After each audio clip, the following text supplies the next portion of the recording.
So how'd it go? When you moved forward from a dead stop, did you notice how the tennis ball lagged behind? It even appeared to roll backwards. So what's going on?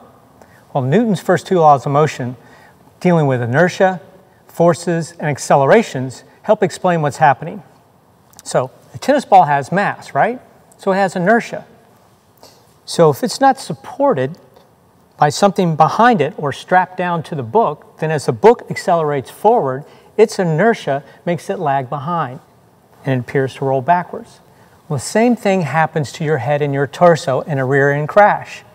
Your head has inertia and it's attached to your torso is attached to your seat. As the seat and your torso are accelerated forward in a rear-end collision, your head's inertia make it lag behind, right? Until your neck reaches its limit and then it's whipped forward. That's whiplash. Now, good head restraints prevent that by being directly behind your head to help support it and moving it forward along with your torso during that rear-end collision.